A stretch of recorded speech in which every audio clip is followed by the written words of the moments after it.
But when your intention is on weight loss, it will always be fatphobic. Hello, my friends, and welcome back.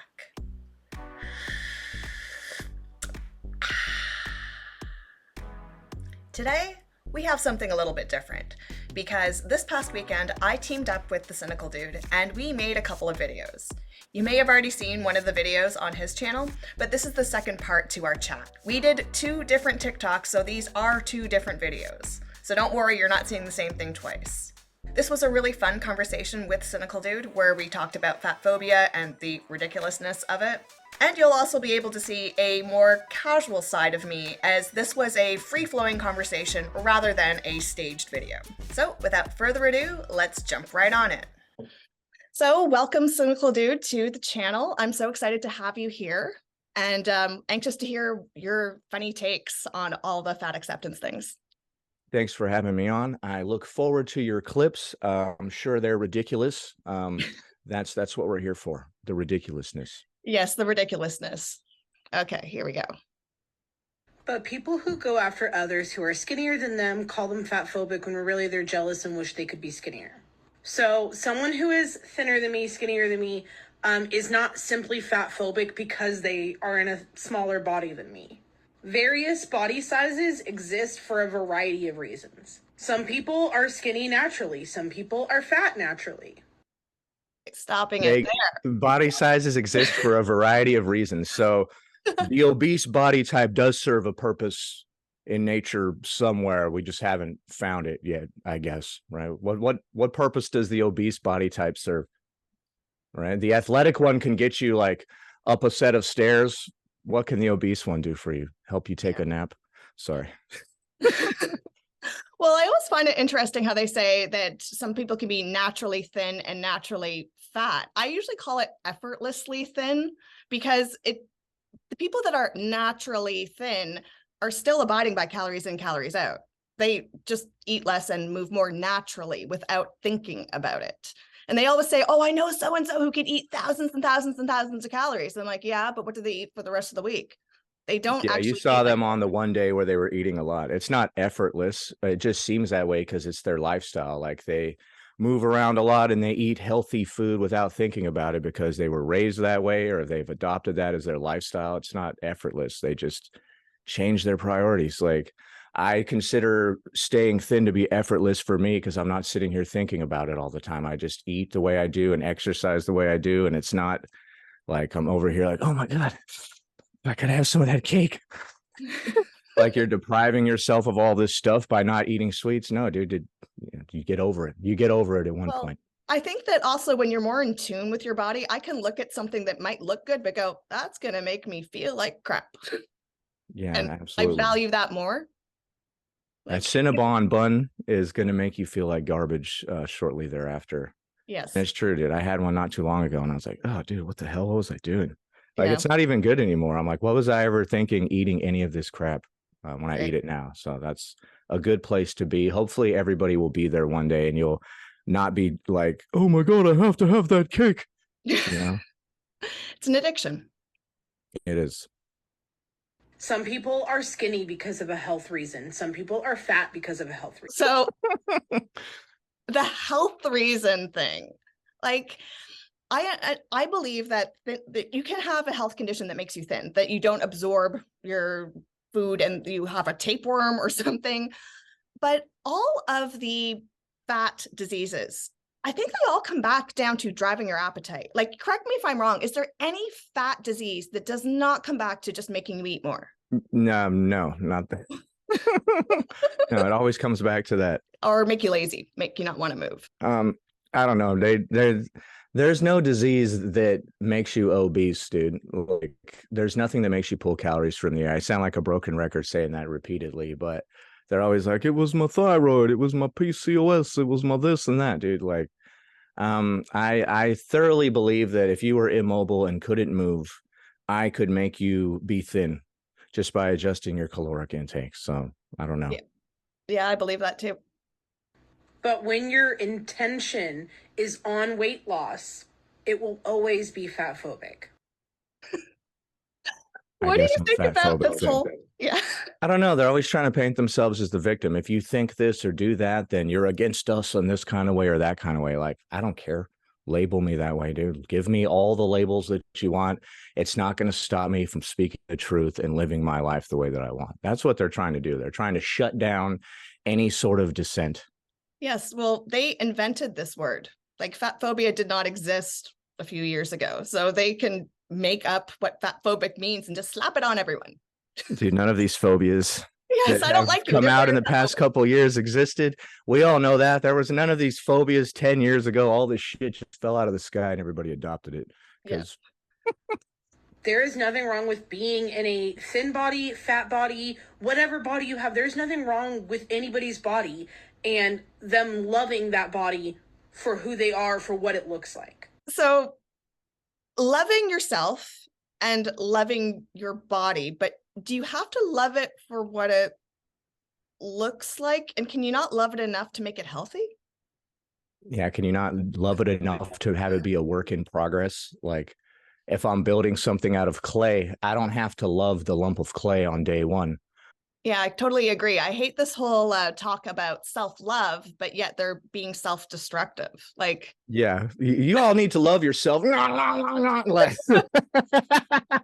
But when you are purposely saying, I don't want to look like those people over there because that's a bad look, like that's fat phobia. And when your intention is to make sure that you don't look like fat people, that's fat phobia. I think it's bizarre that they make other people's intentions about them, right? Like, well, why are you paying attention to my intentions? Don't you have your own life to live? well, they want that, right? It's always leave me alone. And I want my own body autonomy, but I'm free to judge you. I am free to judge all of your actions. And because they made up this word of fat phobia, it's like they can just tell you, no matter if they just dislike what you're doing, that it's fat phobia. I also don't like she's saying, oh, you don't want to be fat because that's not a good look. Well, that is part of it, but it's more like, because I don't want to die before I'm 50. I would like to be able to breathe. You guys are just fit phobic. We can reverse this logic and apply it to you. You don't want to be fit. You don't want to eat healthy. You hate everybody that lifts weights and goes to the gym and everything. You see how stupid that is? We can reverse it right around and apply it right back to you. I also think that it's really funny that in the comment before this, you were literally saying that I was being skinny phobic. So which is it? Am I afraid of being skinny and I don't want to be skinny because I'm skinny phobic? Or am I jealous and wish I could be skinnier? Like those two things both cannot be true at the same time. Yes, they both. You wish Yes. you were skinnier and you're also skinny phobic. You get mad when you see other people get skinny because it reminds you of all the hard work and self-control that you don't have. All the Yes. effort that you didn't put in. It's just a reminder of your own crapulence on display right in front of you every single time that you look at it. And it makes you mad. It makes you jealous and bitter. And, you know, you can't really hide it with all these words. I see right through it. Yep. I agree. Like with fat phobia, they seem to have so many different definitions for it. It's like the dislike, the hatred, the bullying, the not having clothes in my size, fat phobia can be everything. But skinny phobia apparently can only be one thing. Well, there's a full spectrum, you know, there's a fat spectrum. We don't have a skinny spectrum yet. So that's where they've beaten us. No, we're not allowed to have a spectrum because we're thins and we're straight size, and that's it. Right. We're not curvy. We're boring. We like to eat saltine crackers. So that's it. Yes. That's how they view people.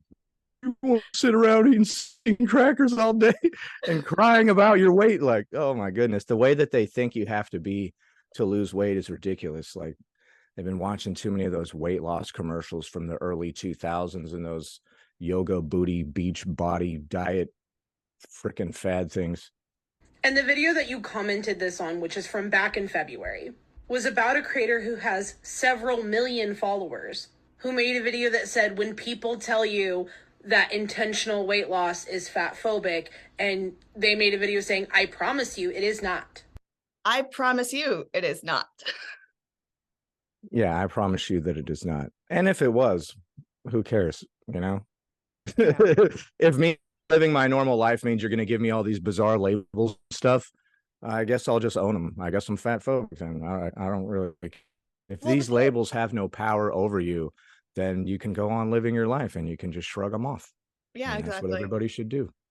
If my doctor advises weight loss, or if I'm happen to be working out more and eating healthier and I lose weight, it's not fat phobic.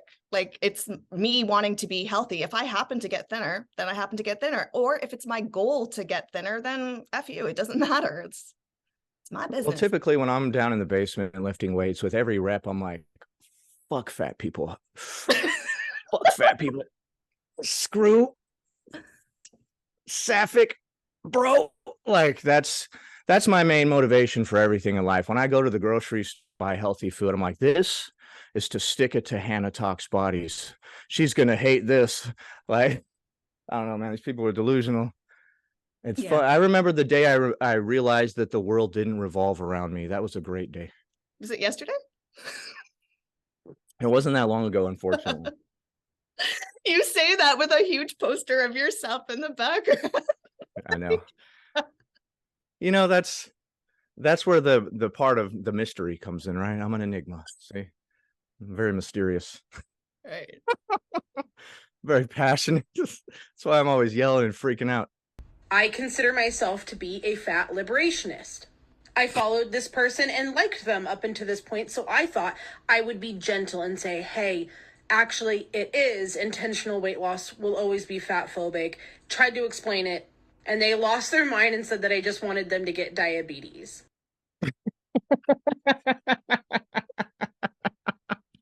The term fat liberationist always cracks me up. Like, it's the only movement that you can take part in from your couch, right? Or like from a recliner. Like, I'm liberating the world from the comfort of my lazy boy, apparently. Her trying to explain to someone her made up term is ridiculous. Like, when someone says, I promise you it's not fat phobic, and that she went back to explain why it is, like, you made up the word and you're making up a definition and you're forcing this on someone. And then when they come back and say, you want me to get diabetes, it's like, I'm losing weight for my health. I'm losing weight because my doctor advised me to, and because this will make me healthier. So if you want to slap your made up word label on me, that's not exactly reasonable or fair. And they had the audacity to be like, let me go ahead and educate you. Like, I took time out of my busy day to educate this simpleton on the complexities of fat phobia, a word that I pulled out of my ass, mind you. Like, Yes. okay, thank you, professor. And at the end of the day, even if it's because of fat phobia that you want to lose weight, it's still your body and your life, and you're the one that has to live it. So I think you should do it. Like, if a person really, if that's the only way they're going to be happy with themselves, they should do it. Life is too short to be unhappy. Okay, That's fat phobic as hell. No, nobody loses weight ever. What are you flipping around now? No. What is this? Dude, I disagree with all of that. No, nobody loses weight ever, or you're fat phobic and you're going to burn for that. No, but make Sinning, yourself happy. the ultimate deadly sin. How dare you? I thought this part was so odd because the whole time it's fat phobic, it's fat phobic, it's fat phobic. But be happy. Lose weight to be happy. Yeah, then at the end, she like completely goes against everything she just said. She's like, but you know, if you do want to lose weight, it's cool though. It's chill, you know, for your health or for whatever, you know, it's chill. Like, flip-flopping, man. You're waffling all over the place. I like that though. That's a good technique. You say a bunch of crazy stuff, and then at the end, you're like, yeah, I don't really mean most of that crazy stuff. I just say, like, the hell? But I do think that we should be more responsible about the way that we talk about these things in public, especially if you have a large platform like several million people. We should be more responsible how we talk about these things? What does that mean? To be kind and think of fat feelings. When we're talking about our own weight loss, it's fat phobic, but it's cool if you want to do it for your health. But we need to be responsible when we're talking. What's the end goal of all that she just said? I don't understand what she wants me to do. Just tell me what you want me to do. Okay. I think it's you can lose weight, but do it quietly. That's what like Fierce Fat Femme had said. And you see a fat person, conceal your weight loss from them. Push out your gut as you walk by so they don't notice that you've lost weight, so they don't feel bad. Okay, gotcha. After you lose weight, stuff your shirts with pillows before going outside so that nobody knows. That sounds like a good idea. I don't want to make anybody feel bad with my progress. Oh, but maybe they'd have to buy fat suits, but they're against fat suits. But if they had fat suits with a pump that they could like incrementally gain the weight to keep themselves in equilibrium. That would be a more realistic fat suit. Maybe that's what they dislike about them. They're like, fat suits are unrealistic. In real life, we just keep getting bigger and bigger. So we need a fat suit we could put a couple extra pumps in every couple days, you know, to simulate the Twinkies or whatever. All right. So that was awful. Yeah. I picked an awful one for you. That's good. That's what I expect. That's what we're here for, dude. So I hope that you enjoyed that. Two fat acceptance debunkers having a conversation. And if you do enjoy this format, let me know who else you want me to reach out to. It's kind of fun talking to other people that play in this space. I will put a link to the other part of this conversation on Cynical Dude's channel in the description, and please go check that out. And I hope to do more of these in the future. So until next time, stay body positive, but also body honest.